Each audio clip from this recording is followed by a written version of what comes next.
Hello అందరికీ welcome back to my channel. బయట weather అయితే చల్లగా ఉంది, వర్షం పడుతుంది. అండ్ ఇంట్లో నేను వేడివేడిగా పకోడీ చేద్దామని అనుకున్నాను.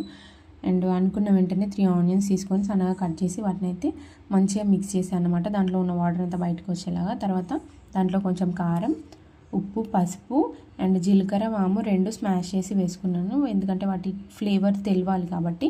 అండ్ కొంచెం పుదీనా అండ్ కొత్తిమీర కలుపుకొని కట్ చేసి వేసుకొని మంచిగా మిక్స్ చేసుకోవాలి. ఆ మిక్స్ చేసుకున్న దాంట్లోనే తగినంత శనగపిండి వేసి పిండి మొత్తం లూజ్ అయిపోతే మనకి కన్సిస్టెన్సీ అనేది మంచిగా రాదనమాట. అంటే క్రిస్పీగా రాదు. దాంట్లో శనగపిండి వేసుకొని ఆనియన్లో ఉన్న వాటరే మొత్తం పిండికి కలిసేలాగా బాగా మిక్స్ చేసుకోవాలి. నేను చూపిస్తున్న విధంగా టెక్స్చర్ వస్తుంది. ఒకవేళ అలా రాకపోతే కొంచెం లైట్గా యాడ్ చేసుకుంటే ఏం కాదు.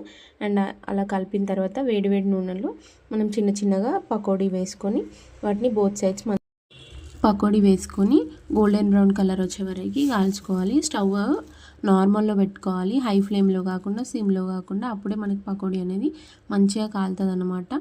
హైలో పెడితే బయట మొత్తం మాడిపోయి జస్ట్ లోపలంతా పిండి పిండి ఉంటుంది. సో అది పెడితే పిల్లలకు కూడా మంచిది కాదు. అండ్ పకోడీ అయితే పచ్చిమిర్చితో సర్వ్ చేసుకుంటే బాగుంటుంది. అండ్ వీడియో కనుక నచ్చినట్లయితే like, share and subscribe to my channel.